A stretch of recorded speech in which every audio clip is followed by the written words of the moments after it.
Hi everyone, Manmeet Chowdhry from Optimum Performance Solutions here with my fourth and final birthday month video.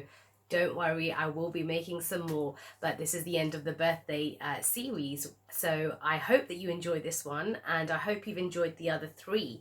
I just wanted to do a little recap on what we've actually shared together in these last 4 weeks. The first video was all about understanding your own priorities and sometimes known as values, and able to communicate in other people's priorities so that you can have what we call a care-ring relationship.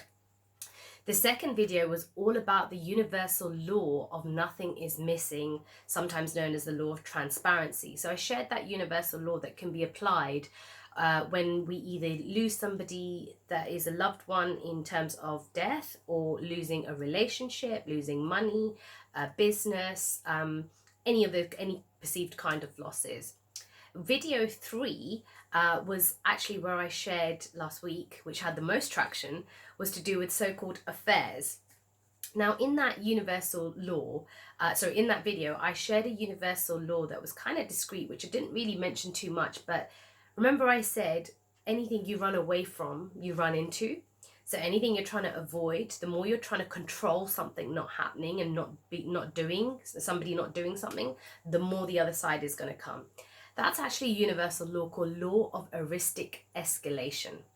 Now, that was one of the universal laws in last week's video. And also, when I said that this was such a perceived negative thing, and I shared with you and I asked with you to look at benefits, that was basically letting you know that there is something called the law of duality, which is that for every perceived negative perception you have, there are equal and opposite benefits.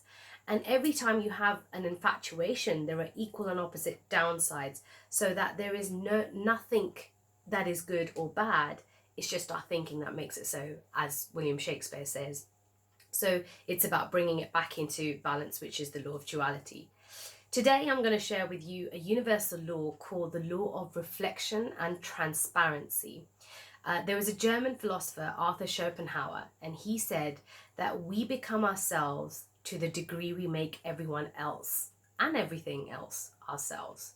So what does that mean? Okay, that means that whatever you're seeing in other people and judging, you have it too. Now, what happens is we go through life and we tend to attract ourselves to the people that, we aspire to be and we admire them. So we put them up on a pedestal.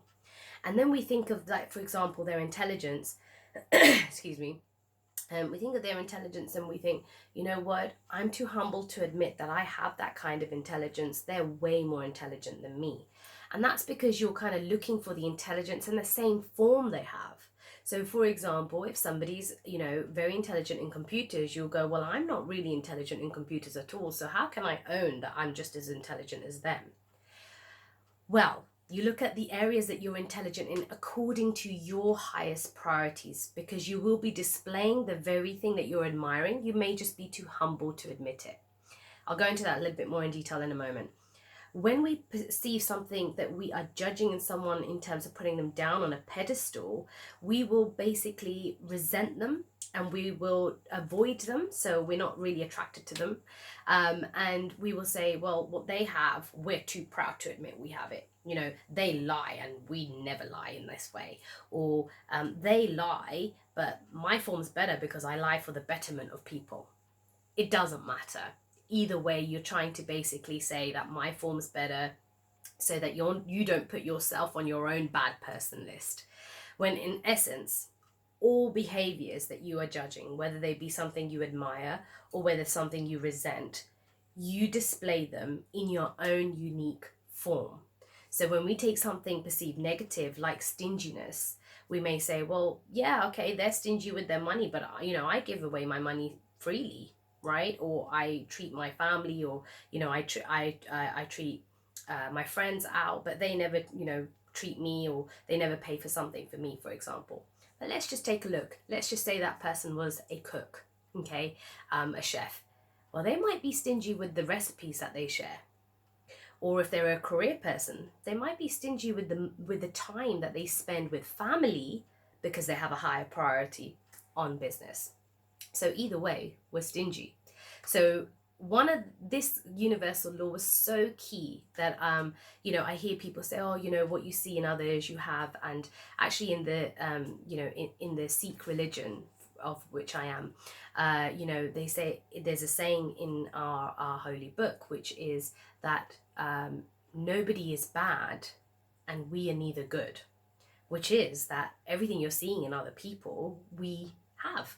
It's just a matter of where is it. So this universal law is not really about if you have it, it's actually where do you have it and where do you display it.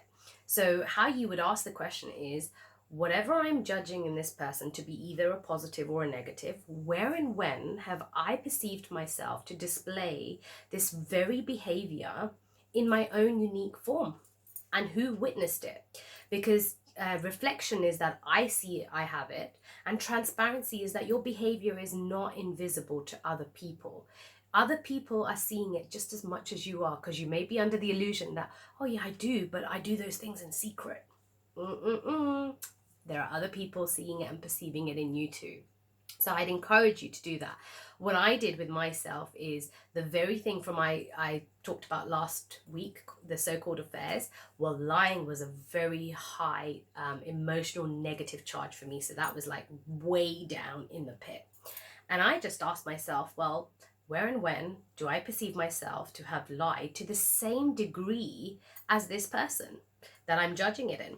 Now, you might find that you find, yeah, I saw where I told a little small white lie. Okay, yep, that can go in the bucket. And you've got like this bucket down here, which is weight down. And you find a few more and you go, yeah, a few more white lies, few more white lies, few more white lies. And then you go, oh yeah, there was an omission I told. Yep, okay, the weight goes down a little bit. Yeah, I can see I do that. And then, then comes along, you actually remember, I did tell this big whopping lie.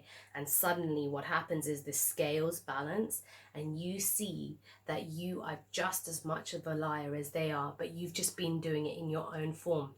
You're never going to get rid of it. All behaviors, traits, they are all conserved through time. So even if you say, I used to lie, but I don't lie anymore, they're all conserved through time. It just displayed in your own unique form. I was talking to a client yesterday as well. I said, when you're wanting to live by your highest priorities, you will take on whatever behavior is needed. You will be nice and mean, kind and cruel, lie and tell the truth to get whatever's most important in your priorities. So I encourage you to not run away from such a universal law, because it's there. And I can tell you right now that when you perceive something, especially when it's something negative in someone, and you look at where you do it, it really humbles you to see that there's no difference. And you're just displaying it in your form and they're displaying it in their form, and everybody's displaying all behaviors just to get what's most important. That's the beauty of human behavior and these universal laws. They're beautiful to see. They're always present. It's just a matter of understanding what are the questions we can ask. And I really thank my mentor, Dr. John Demartini, for this, because for the universal laws that I've learned, the questions we can ask are absolutely a way that we connect with those universal laws and we connect with the divine, and we see that this beauty of the universal perfection that is there is never missing. I hope that this series of videos has really touched you as much as it's really inspired me to do them. So thank you for all of you going, what are you going to do next week? And I will do some other videos, but I will bring some other content for you, which I have some exciting things lined up for you. If you have any questions or if you'd like to get in touch, please feel free. I will be more than happy and inspired to help. All the best for March, and look forward to connecting with you very soon. Thank you.